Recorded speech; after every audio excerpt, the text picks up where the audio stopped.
Es ist eine märchenhafte Geschichte. Ein ordentliches kleines Haus in der Hauptstraße des Dorfes, in dem Ferenc Neubrand und seine Frau Ferencné Neubrand, geborene Piroska Gatas, leben, arbeiten und schaffen. Piroska wurde am 23. Juli 1939 in St. Ivan als Tochter einer schwäbischen Familie geboren. Die Grundschule absolvierte sie in ihrer Heimatgemeinde St. Ivan. Édesanyám részéről gábeli nagyszülők voltak, és az édesapám részéről is gábeli nevű nagyszülők voltak, de miután magyarosítani kellett, így lett aztán édesapám is Gátas István. És hát így vagyok én is, nem Gábeli, hanem Gátas Piroska. Nekem olyan emlékeim vannak, főleg a tájházbeli nagyszüleimről, édesapám szüleiről, hogy nagyon szerettem őket, nekik kocsmájuk volt, és ők is nagyon szerettek engem. Nagyon, az lett most a tájház, ahol születtem, ott laktunk egymás mellett a nagyszülőkkel. Az én édesapám apja, tehát az a Gábeli nagypapa, az sokáig volt első világháborúban, Vlagyivosztokban, és szegény nagyanyám egyedül vezette gyakorlatilag a kocsmát, de nagyon sokat voltam náluk. A másik nagyszülő, az édesanyám részéről, ott a nagyapám az nagyon korán meghalt, én még csak 4 éves voltam, és hát a nagymama maradt sokáig. Mellettem lakott, mert úgy alakult az egész ház, hogy pékségve volt a nagyapámnak, és akkor ott szorítottak nekem is egy kis szobát, és így a nagyanyám mellett voltam én tulajdonképpen felnőtt koromig. Az iskolás évek nagyon, nagyon jó emlékkel töltenek el, és mondom, az utca gyerekeivel, hát nem is olyan nagy utca, csak egy olyan köz volt, de ott összeszedtem már akkor a gyerekeket, és játszottunk, és szerveztem őket, úgyhogy már akkor éreztem, hogy én kisgyerekekkel szeretnék foglalkozni, és ott határoztam el, hogy óvónéni szeretnék lenni, és úgy is készültem. Az én édesanyám az is tagja volt a templomi énekkarnak. És a nagybátyám volt a férjem elődje, ő volt a Gátas József, és ugye hát az természetes, akkoriban még úgy csinálták az egyházi énekkart, hogy külön, mindig családoknál próbáltunk, főleg nálunk, az én anyukáméknál, és hát édesapám, mikor még kisebb voltam, ugye ő a Donkanyarban volt, és véletlenül menekült meg, és jöhetett haza, úgyhogy így aztán megmenekült, mert a Donkanyarban az egész raj, akinek a parancsnoka volt, ott maradt. De neki kiugrott a válla karácsony előtt valami baleset miatt ott a Donkanyarba, és hazajöhetett 2 napra vagy 3 napra szabadságra, és édesanyám elintézte, orvostól orvoshoz járt, hogy nem kellett visszamenjen. Ferenc Neubrand wurde am 29. Januar 1936 in St. Ivan als Sohn einer schwäbischen Familie geboren. Seine Vorfahren waren teils Bauern, teils ländliche Industrielle. Die Grundschule besuchte er in seinem Heimatdorf. Unter dem Einfluss seiner Lehrer, insbesondere von János Sziván, begann er sich bereits als Schüler für Musik und Chorgesang zu interessieren. 6 éves voltam, mikor iskolába kerültem, és 3 évig csak németül tanultam. Nem is tudtam egy szót magyarul, mert a szüleimmel együtt csak svábul beszéltünk tulajdonképpen otthon, meg a nagyszüleimmel nyilvánvaló. Nehézség volt egy kicsit áttérni, de hála Isten nem buktam meg, és úgy el tudtam végezni a 8 osztályt. Édesapám az szipészmester volt, édesanyám pedig háztartásbeli, egy ideig járt Budakalászra, a szövőgyárba, de a legtöbbet itthon töltöttem. A nagyszüleim, azok sem laktak messze tőlünk, a gyerekkoromban nagyon sokat voltam ott, főleg azért, mert az iskolában az igazgató, az Sziván János bácsi nagy sakkmester volt, és ott az iskolában tanultam meg sakkozni, és hogy megtanuljak gyorsabban magyarul, a Neibrand nagyszülők, a nénikémnek a férje az viszont magyar ember volt, és avval sakkoztunk szinte éjjel-nappal, és csak magyarul beszélt, így tudtam aztán megoldani ezt a dolgot. Sokat jártam hozzájuk, a Neibrand nagyszülőkhöz, a édesanyám oldala, a Rihom oldal, sajnos a ottani nagypapámat nem ismertem, mert 2 éves koromban ő meghalt, bányászember volt, de a nagymamám, a Rihom nagymamám, az volt a mindenem. Tehát ott a világ legjobb ebédjét, vacsorát, ha adták volna nekem, akkor is az zsíros kenyere volt a mindenem. A Neibrand nagyszüleim, oda jártam, meg közel volt, ott bicikliztem, tanultam meg biciklizni körbe az udvaron, minden. Itt sok megyfa volt, tehát ilyen dolgok voltak azért ott. Az én szüleim is, meg a Neibrand nagyszüleim is, a másik a templom oldalán laktak. Tulajdonképpen az iskolában gyakorlatilag nagyon szerettem járni, mert sok mindennel foglalkoztattak minket annak idején. Sziván János bácsi főleg, az indított tulajdonképpen a zenei pályára, mert körülbelül 80 tagú gyerekkórus volt, amiben akkor indultunk, és hát a Piroska és a nejem is szerepelt abban a kórusban. Piroska absolvierte 1956 eine Ausbildung zur Kindergärtnerin am Therese Brunswick-Institut für Kindergartenpädagogik in Budapest. És ahova olyan ajánlással tudtam menni, hogy az iskolaigazgatóm olyan ajánlatot írt, vagy ajánlást írt, hogy nekem szeresd a dalt és az éneket, mert az szebbé teszi az életed. Az igazság az, hogy a színjátszó csoportban, mikor szerepeltünk, a Piroska nejem is szerepelt ott, és gyakorlatilag ott kezdődött az ismerettség, és abból fakadóan lett aztán szerelem, és így aztán a Piroska megkérte a kezemet. Itt Pilis Szent Ivánon volt az esküvő, 1959. szeptember 19. Akkor nagyapám volt kocsmájánál laktunk, ott kaptunk egy kis helyet, amíg az építkezés történt, és január 31-én ott állt a szobába a zongora, ez a zongora. Úgy éltünk ott 5 évig, miután a ház elkészült, és akkor remegve hozattuk lovaskocsival föl a zongorát ide, és azóta itt áll. No, 1962-ben megszületett a Ferenc fiunk, és hát akkortól kezdve egy kicsit úgy csináltuk a kórust és minden, de nem akkora nagy, szóval másra nem nagyon jutott idő, az az igazság. Aztán a fiunk elvégezte Egerben a történelmi énekszakot. Szerettük volna, ha ő is azért zenével foglalkozik, úgyhogy ő remekül zongorázott, és volt alkalom, hogy kísérte a kórust is. Addig, amíg aztán meg nem nősült, és családja lett, és itt építettünk hozzá, a mi házunkhoz hozzá nekik is lakást, tehát az egész házat hátul. Született 2 unokánk, egy Nórika és egy Eszter, és sajnos a házasság nem sikerült a legjobban, úgyhogy vállás lett a vége, és hát most per pillanat egyedül van.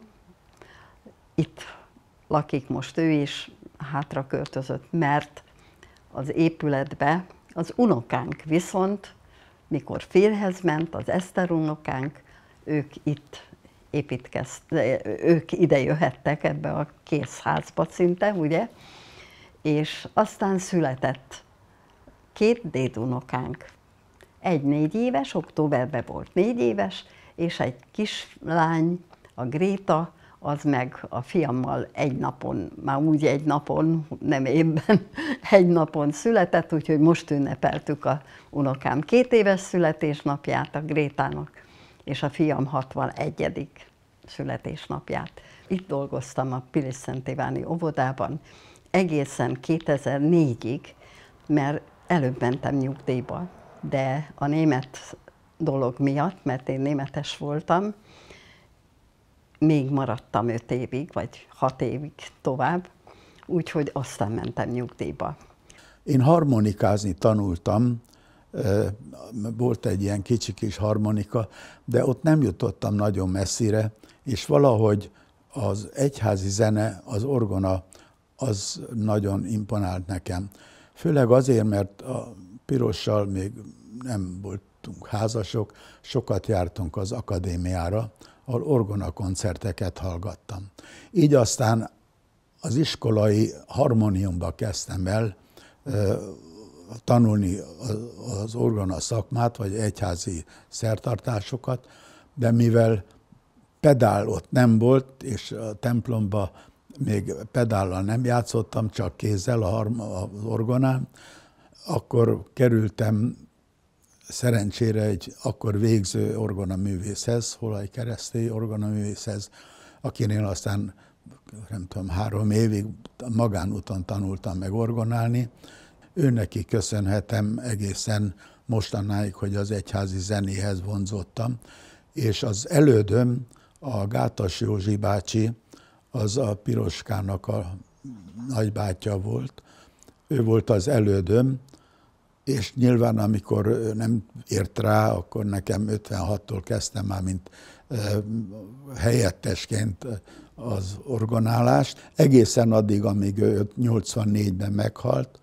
Én 51-ben kerültem a budapesti autóvillamossági felszerelések gyárába, az valamikor a Bós cég volt a háború előtt.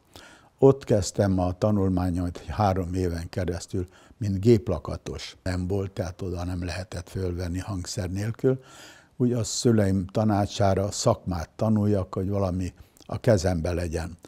Miután felszabadultam, akkor ott dolgoztam, hogy én akkor 20 éves voltam, 56-ban, hogy a katonákat, akiket bevonultattak, kiviszik a Szovjetunióba kiképzelni, mert nem bíztak a magyar kiképzésbe. De olyan lehetőség volt, hogy aki bányába megy dolgozni, az mentesül a katonai szolgálattól, mert bányába, itt is Szent Ivánoni kőbánya működött, úgyhogy aki oda tudott menni dolgozni, de nem a szakmába, hanem én csillésként dolgoztam ottan közel 3 évig, majd azután visszamentem az autóvillamossági gyárba. Sajnos, vagy nem sajnos, hála Isten, ott már tudták az én egyházi tartozásomat, tehát mint ilyen klerikális ember lettem, és ha órabéremelés volt, akkor mindig kevesebbet kaptam. A szakmámat nagyon szerettem, az autóvillamossággyárban ott rengeteget tanultam a szakmában, amit itt a PEMI-ben tudtam fejleszteni, használni. Azután szakmailag, gyakorlatilag kezdtem felmenülni, csoportvezető, művezető, üzemvezető, és akkor vagy 8-9 szakma tartozott a kezem alá, és onnan mentem aztán nyugdíjba. A Neubrand házaspár nem tagja, és nem is volt soha tagja a német nemzetiségi önkormányzatoknak, viszont megkerülhetetlenek, azt gondolom, a falu kulturális és nemzetiségi életében, és annak ellenére, hogy nem voltak tagjai sohasem, rengeteget tettek a Pilis-Szent-Iváni német nemzetiségért.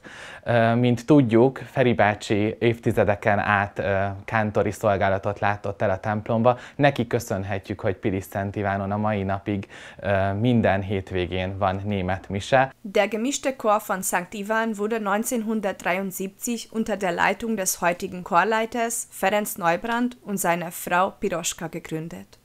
Ursprünglich sollten die lokalen deutschen Gesangstraditionen gepflegt werden, aber im Laufe der Jahrzehnte hat sich das Repertoire des Chores erweitert und sein heutiges Profil herausgebildet. Das Repertoire des Chors umfasst ungarische und deutsche Volkslieder, Volksliedarrangements, klassische geistliche und weltliche Stücke sowie Werke aus der allgemeinen Chorliteratur. Die Mitglieder des Chors stammen hauptsächlich aus St. Ivan, aber der Chor wird auch durch begeisterte Sänger und Sängerinnen aus den umliegenden Dörfern wie Saumar, Verisvár und Csava verstärkt. Volt, amikor 54 tagú is volt a kórus. 62-től egészen 73-ig nem működött itt semmiféle kulturális dolog a Szent Ivánon, és akkor, mikor végeztem már a technikumot, arra gondoltunk a nejemmel, Piroskával, hogy máshoz nem, színjátszáshoz azért, hogy nem nagyon értettünk, de a zenéhez nyilván Piros az hegedült annak idején, én meg már orgonáltam, mint ilyen, megalapítottuk a vegyes kórust.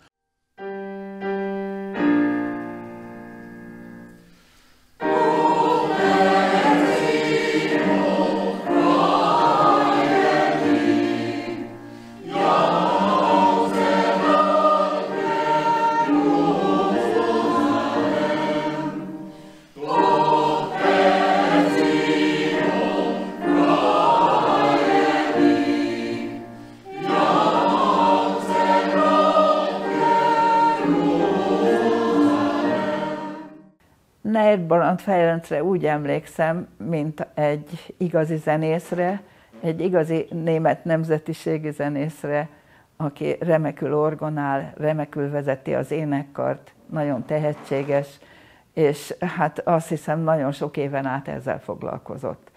Felesége is zenetanár és karnagy, úgyhogy együtt nagyon nagy zenei munkát tudtak végezni. A lírával kapcsolatos, hogy én találkoztam a Feri bácsival.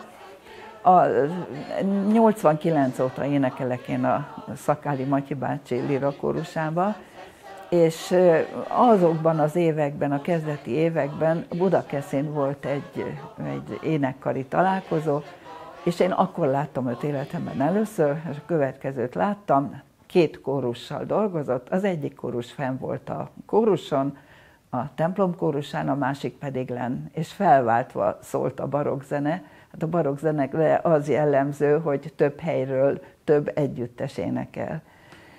És vagy Bachot, vagy Händelt énekeltek, ezt pontosan nem tudom, de olyan élmény volt ez számomra, hogy hát ez egy nagyon nagy dolog. Szóval itt ismertem őt meg. Én személyesen nagyon-nagyon jóban vagyok velük, tehát valóban egy baráti, csodálatos házaspár, akik minden idejüket a kóruszenének, az egyházi zenének szentelik, és ezáltal, hát az ének, azt mondhatjuk nyugodtan, a zenélés, az éneklés, az az életünknek a legmagasabb fokára visz minket a rezgése által.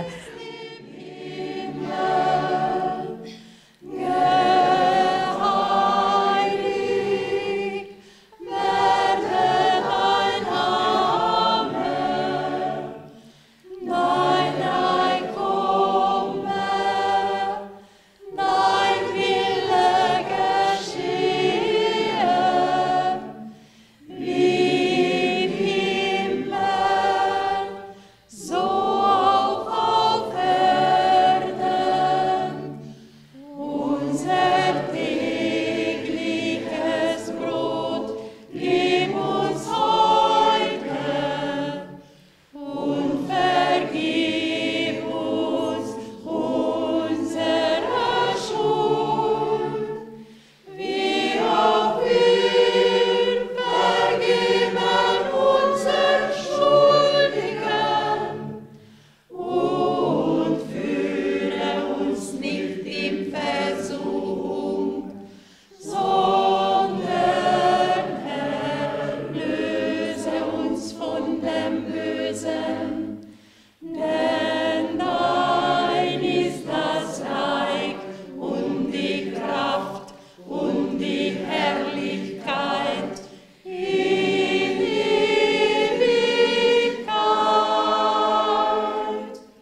Innerhalb des Chors wurde ein Frauenchor unter der Leitung von Piroska Ferencné Neubrand gegründet.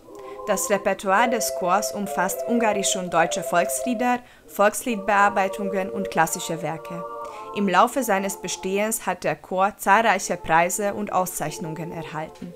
Kiskórusommal aztán mivel utána az volt mindig a kérdés, hogy nemzetiségi találkozó, meg ilyesmi, olyasmi, és mi meg már eléggé sok nemzetiségi dolgot csináltunk a nagy kórussal, és azért jutott aztán eszünkbe, hogy kellene csinálni egy kisebb kórust, amivel tényleg csak a nemzetiségi dalokat tanulunk be, de olyanokat, ami helyi gyűjtésű is. Nagyon sok örömünk volt, csak bánatunk is, amikor aránylag fiatalon meghalt néhány kórustagunk. Úgy mondom, hogy fiatal, hogy 54 évesen, és értékes, nagyon értékes kórustagok, akik kottaismerők voltak, zenészek voltak, és barátok voltak, az okozott bánatot. Mert azt lehet mondani, maga a kórusba járás és a kórus szervezés, az nagyon sok örömet szerzett, nagyon-nagyon sokat. Hogy mégiscsak jövőre leszünk 300 éves település, ugye a betelepülés akkor történt, és nekünk ezek a hogy mondjam, önzetlenül, de valóban elkötelezett, belülről, szívből élő emberek, azok a pillérek, amikre a mi közösségünket építeni tudjuk.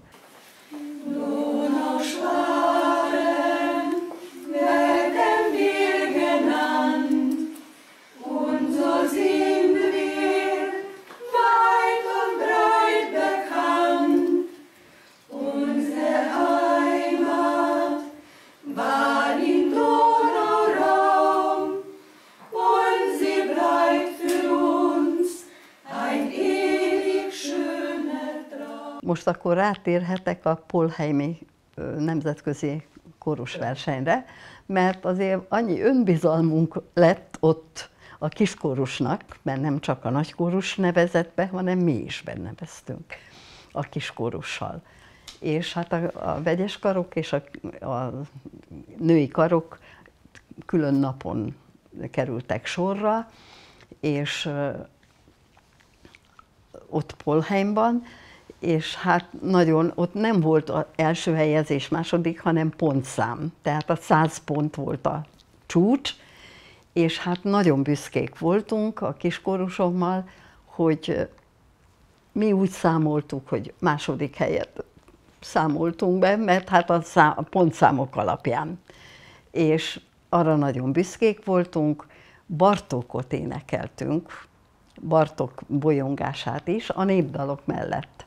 Akkor 84-ben teljesen rám szakadt a egyházi zene, minden vonatkozásában, tehát a temetések, esküvők, litániák, meg minden, teljesen, ami az egyházhoz tartozott, az egyházi zenéhez azt akkor rám bízták, és tulajdonképpen a mai napig is. Bár 2 évvel ezelőtt lemondtam, túl sok volt, amit vállaltam zenei vonatkozásban, és az orvos tanácsára azt mondták, hogy valamit hagyjak abba, de előtte abba hagytam még 2 dolgot, és utána ezt is abba kellett hagynom hivatalosan, de a mai napig is ténykedem, de rendszeresen gyakorolok, járok misét játszani, és főleg a német misét, mert hát ugye sváb falu, és a német misét főleg én csinálom. 96-ban egy áldott jó tanárember, Báling Joska bácsi, pécsi tanárember megalapította a Magyarországi Németek Ének, Zene és Tánckarok országos tanácsát.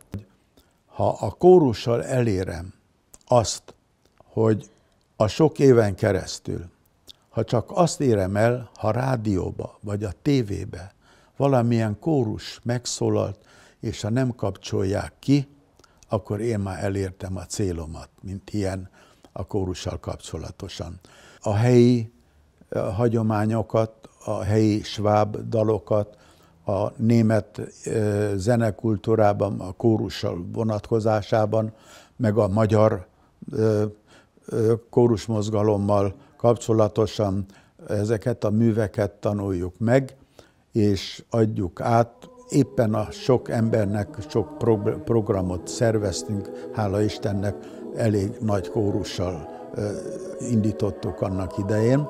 Jó néhány évig, mint kotta ismerő, meg orgonáló kántor, természetesen ehhez értettünk, de később volt lehetőségünk a Népművelési Intézet alapján kórusvezetői tanfolyamot végezni. És így indult aztán egy 2 éves tanfolyam, egy C-kategóriájú alapképzéssel. Ezt elvégeztük, aztán szerencsénkre egy évre rá újból indítottak egy ilyen tanfolyamot, az is 2 évig tartott, és akkor gyakorlatilag B-kategóriájú diplomát kaptunk. Nagyon-nagyon-nagyon neves tanárokkal, tanárok tanítottak minket, nem tudom, mondhatok egy néhány, Maklári tanár úr, Bárdos tanár úr, Fasang Árpi bácsi. Megbeszéltük, hogy mit lehetne, és a kórusnak meg is mutattuk, ha lehetett, lejátszottuk, tetszik-e nekik. Úgyhogy azért van demokrácia a kórusban. A próbák tulajdonképpen nagyon hiányoznak. Egy héten egyszer jövünk össze keddi napokon, vagy ha fellépés van, akkor természetesen 2 próbát tartunk. A hangulat, hát ez kettős lehet. Ugye a nőkkel nehezen lehet bírni, mert állandóan beszélgetnek. Megbeszélik az egész heti programjukat. De tulajdonképpen aztán nagyon jó kedvűen megy az éneklés, nagyon szeretik a műveket, amiket tanulunk, és jó egy közösség. Annyira jó, hogy például névnapokat tartunk, amikor aztán van a sütemény, egy kis borozgatás, meg ilyen beszélgetés, köszöntés a névnapost, tehát ilyen vonatkozásban nagyon jó. Az viszont egy nagy szerencsénk, hogy egy remek 2 harmonikás művészünk van, aki a kórussal sokat lép fel, és van még egy zongoraművésznünk, aki a kórussal már több éve közreműködik a mai napig is, és remélem, hogy továbbra is a Mayer Angyalka zongoraművésznő. Annak köszönhetem egyrészt, hogy egyházi vonalon működtem, másik vonalon pedig, hogy a kórust vezettem, és amikor a egyházi szekciót rám bízták, akkor 16 éven keresztül én szerveztem a Német Egyház zenei ünnepet. Ez abból állt, hogy nyilván az elején 4-5 kórussal kezdtem, és annak az anyagát nekem kellett összeállítani. De egyre több kórus jelentkezett erre az alkalomra, amit minden évben meg kellett szerveznünk, elég sok munkát adott, úgyhogy volt, amikor most csak nem akarok végigmenni, de volt, amikor 25 kórus vett részt ebben a programban, és ezt akkor már nem lehetett úgy megcsinálni, hogy a kórusok külön-külön énekeljenek, hanem 3 felé osztottam, hiszen volt, amikor 2 szólamú kórusokat ketté kellett osztanom, mert 4-5 kórus jelentkezett egy ilyen csoportba, és akkor ezeknek a csoportoknak, mind a 2 csoportnak külön énekeket állítottam össze, majd voltak a vegyes karok, a vegyes karoknak meg szintén összeállítottam az kötelező énekeket, amiket meg kellett tanulni. Ez körülbelül egy olyan fél év, 6-7 hónappal korábban adtam ki a kórusoknak az anyagot, amit aztán ők megtanultak, és én 16 évig végeztem ezt a tevékenységemet.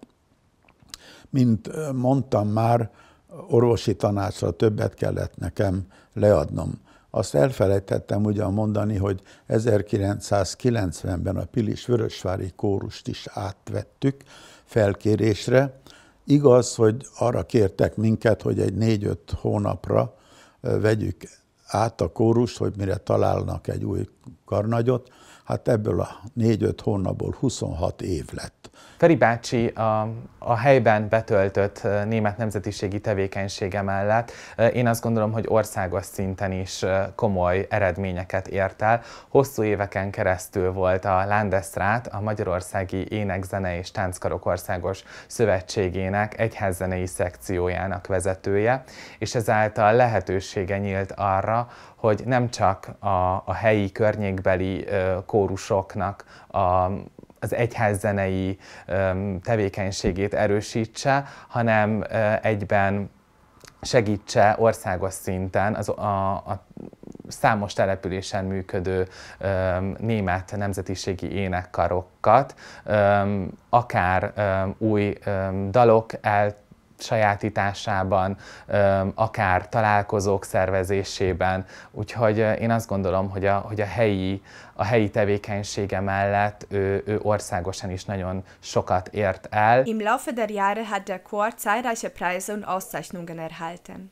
Dazu gehören Silber- und Golddiplome bei Qualifikationswettbewerben, Festivalpreise, ein Silberdiplom beim ersten internationalen Chorwettbewerb in Budapest, ein Silberdiplom beim internationalen Chorwettbewerb in Deutschland, um nur die bekanntesten zu nennen. 1976 Silberdiplom, 1980 Golddiplom, 1985 Festivalpreis, 1988 Silberdiplom beim ersten internationalen Chorwettbewerb in Budapest, 1988 Silberdiplom beim internationalen Chorwettbewerb in Polheim, Deutschland. Minden létező közösségi eseményen, nemzeti ünnepen, külön koncerteken, templomi, illetve hát a díszteremben lévő koncerteken ők aktív résztvevők, és csodálatos művészetükkel, amit idehoznak nekünk, azzal erősítenek minket. Éppen ezért Pili Szent Iván meg is becsülte és igyekezett minden tiszteletet megadni, mindenkori önkormányzatunk. Mindketten díszpolgárok lettek Pili Szent Ivánon, sőt, Pili Szent Ivánért emlékérmet kaptak. Ami úgy gondolom nálunk a legrangosabb ez a két kitüntetés, és ez a falu lakosságának teljes egyetértésével történik. De hát én tulajdonképpen végeztem a maga munkáját, hogy aztán ezt így becsülték meg. Hát az csak jól esett, de hát tulajdonképpen a Jóisten adta nekem az erőt, hogy ténykedem ilyen vonatkozásban. Nyilván a nejem Piroska is megkapta a díszpolgári diplomácímet. Seine Haupttätigkeit bestand in dieser Zeit darin, die nur mündlich überlieferten deutschen Kirchenlieder von St. Ivan zu sammeln und zu notieren. Das Ergebnis war ein deutschsprachiges Gesangbuch, das er zwar mit Hilfe seiner Familienangehörigen, jedoch fast eigenständig erstellte. A német misékkel, a német zenével itt a faluban ugyan nagy élményeim vannak, mert amikor én még fiatal voltam, 20 éves, a templom tele volt. Nagyszülőkkel, szülőkkel időszak volt tulajdonképpen. A problémám abból adódott, hogy a német misékre nem volt kotta anyagom. És emiatt egy néhány éneket, talán egy 8-10 éneket kaptam az elődömtől, és az kevésnek bizonyult az én irányomban. És ezért gondoltam arra, hogy nekilátok német énekeskönyvet csinálni, de kottával ellátva. Tudniillik, az előző rész az 1927-ben a templomatyák adtak ki egy könyvet németül, de még a gót betűkkel, és azt abból a könyvből aztán hála Istennek az anyósom énekelt rá itt a zongorán, itt vettük föl kazettára az énekeket.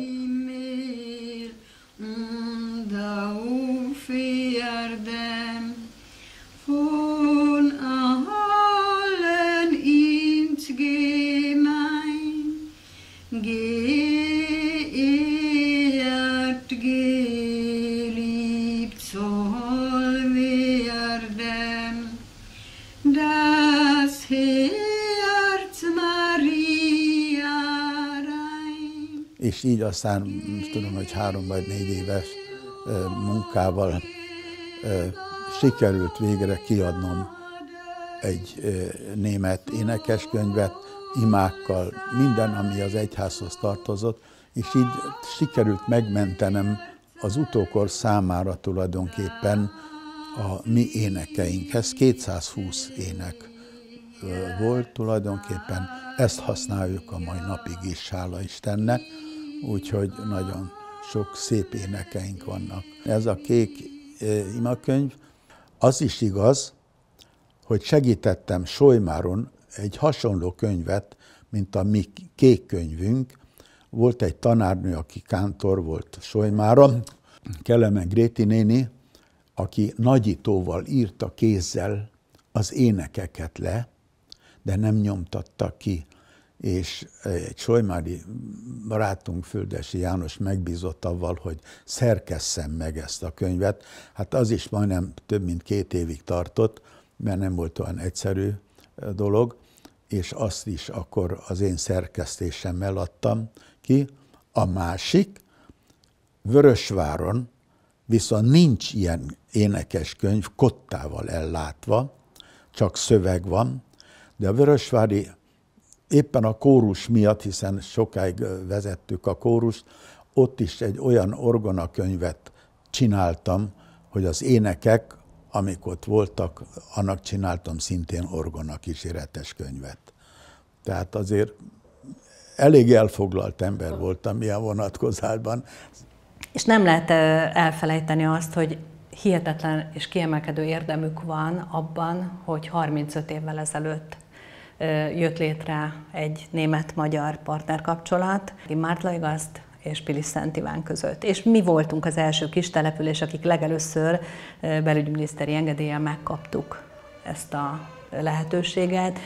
Pénzes Gábor akkori polgármester, faluvezető segítségével, és a németországi Bauer György segítségével, akik köré Piroskáék, mint szerves tartó pillérek felsorakoztak, és a mai napig fantasztikus kapcsolatot ápolunk.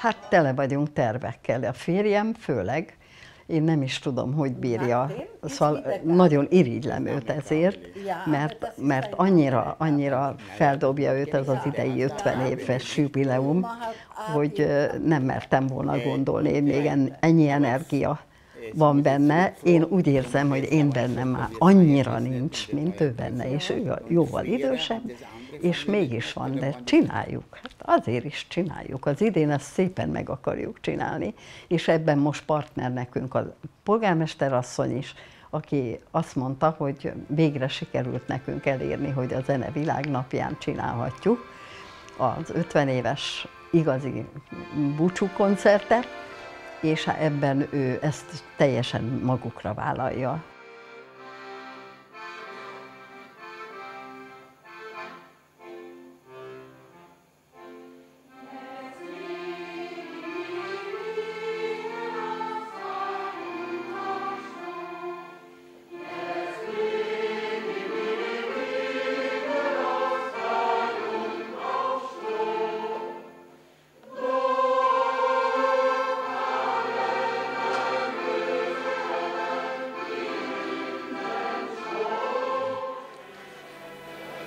Mivel ma van a világ zenei napja, október 1-én, a világon mindenhol valamilyen zenével ünnepelnek, úgyhogy most az 50 éves kórus jubileumot is erre a napra tettük, és azt gondoltuk, hogy ne csak a kórus énekeljen, mert akkor azért az nem lenne az igazi, és azért hívtunk zenészeket is, tehát vonósokat, zongora, harmonikásokat, akik gyakorlatilag végig kísérték a mi 50 évünket, hogy a zene is megszólaljon, úgyhogy változatos műsort állítottunk össze.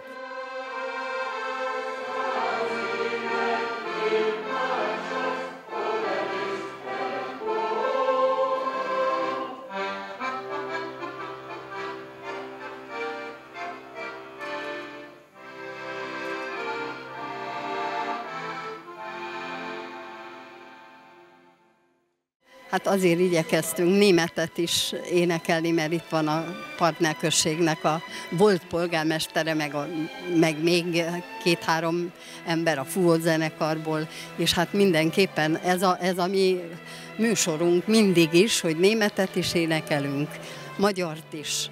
Most ma még olaszul is fogunk énekelni egy Verdi opera részletet, és hát szeretünk mindenkinek a kedvére tenni.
Vörösvári plebános Marlókatyánál voltam egyszer, és egy bakelit lemezen hallgattam meg a urnapi stáció énekeket, a 4 stáció éneket. És abban a lemezen volt a 4 stáció éneknek előjátéka, közjátéka és végjátéka. De sehol nem lehetett, sehol az égvilágon nem hallottam, csak azon a bakelit lemezen. Évekig próbáltam valahol utána járni, megszerezni. Egyszer csak a Weber Feri, zenész kollega volt, az Budaörsön, hogy került padlásra, azt nem tudom, de azt mondta, hogy Feri, én a Budaörsön egy padláson jártam, és ott találtam egy kézzel írott kottalapot, ahol ez a 4 stáció ének a zenekari kísérettel rajta van. Nem kell ez neked? És akkor megvettem tőle. Most ezt a Landesráton belül a Fódi János bácsi, egy fúvós szakember, átnéztük, és gyakorlatilag megcsináltuk, kiadtuk, könyven, kottával gyönyörűen szépen ellátva.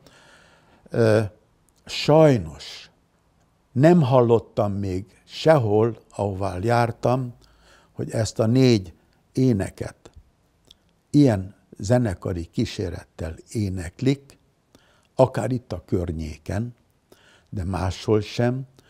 Egyedül, mivel van fúvó zenekarunk, ezt a kottát odaadtam nekik, és a mai napig egyedül itt Szent Ivánon énekeljük fúvó kísérettel, előjátékokkal, meg mindennel ezt a 4 művet.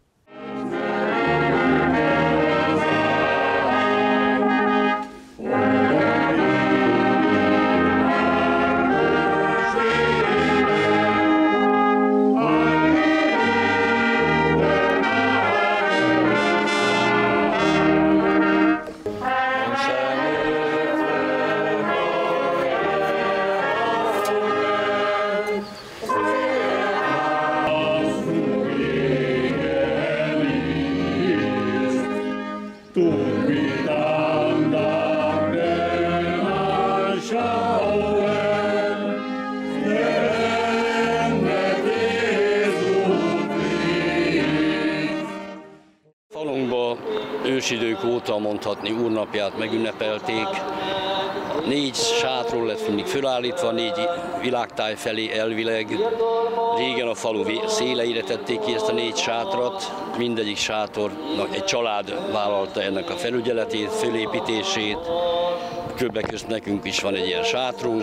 Remélem, hogy ez a hagyomány, ami már 300 éves, az megmarad, mert felhívnám figyelmét, ezek a szép dallamok, amit a fúvózenekar játszik, és énekel a kórus, ezek szintén nem a komponált szerzemények, és ezt is a 300 éves örökség része. És ez is egy kincse Szent Ivánnak, hál' Istennek a Neibrand Feri ezeket összeszedte, voltak olyan fúvós zenekar vezetők régebben, akik ezt megőrizték, ez is a mi körmenetünk egyik kincse és öröksége.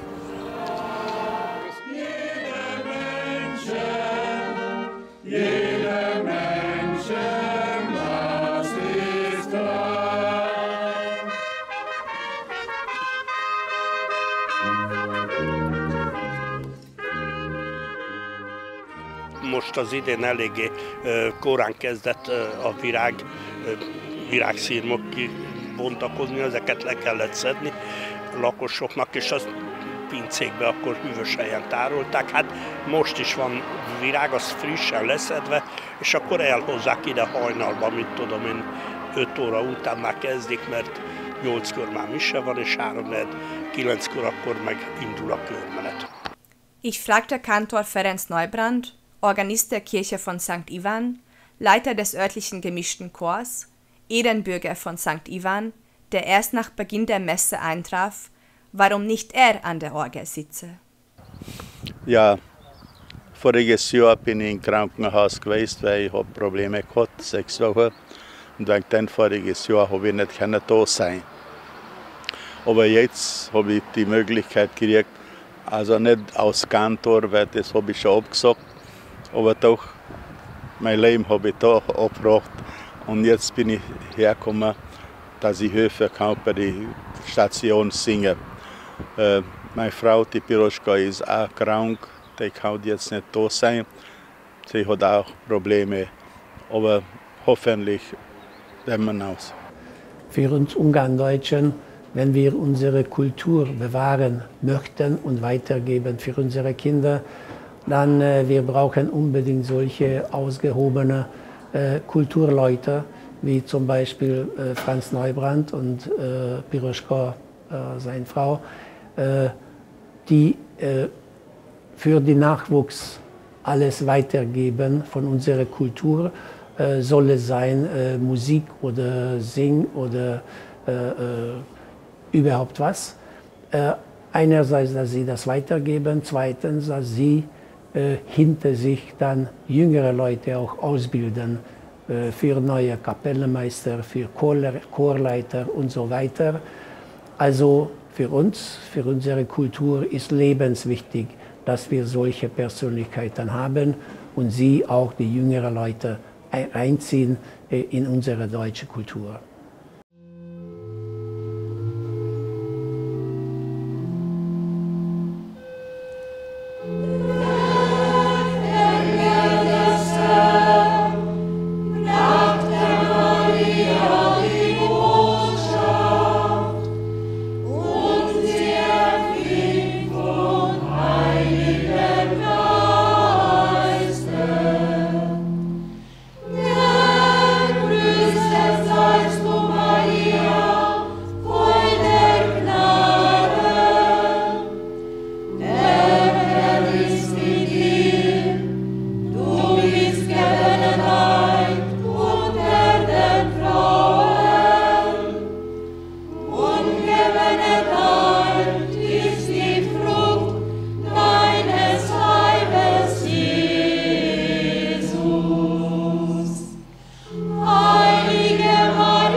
Piroschka, was bedeutet Musik für Sie beide?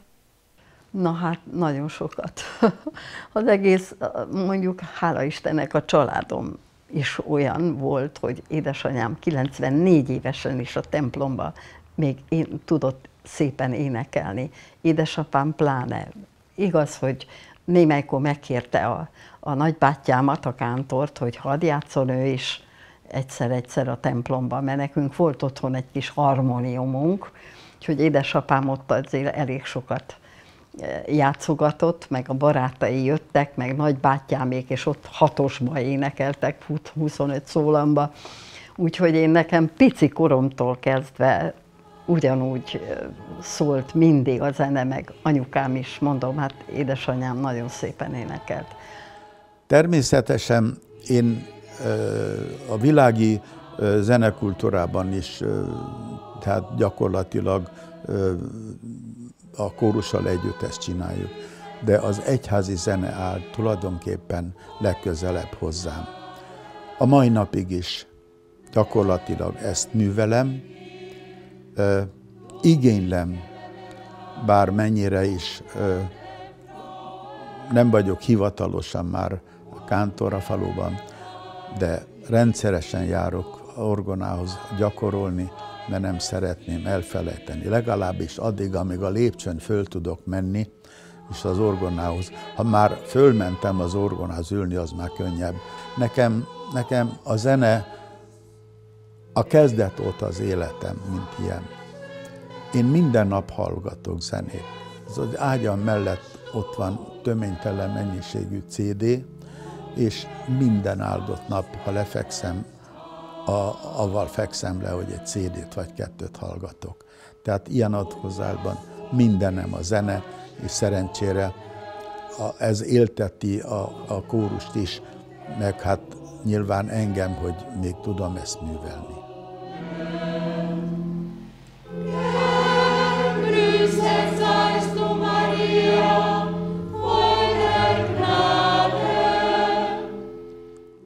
Lehet élni,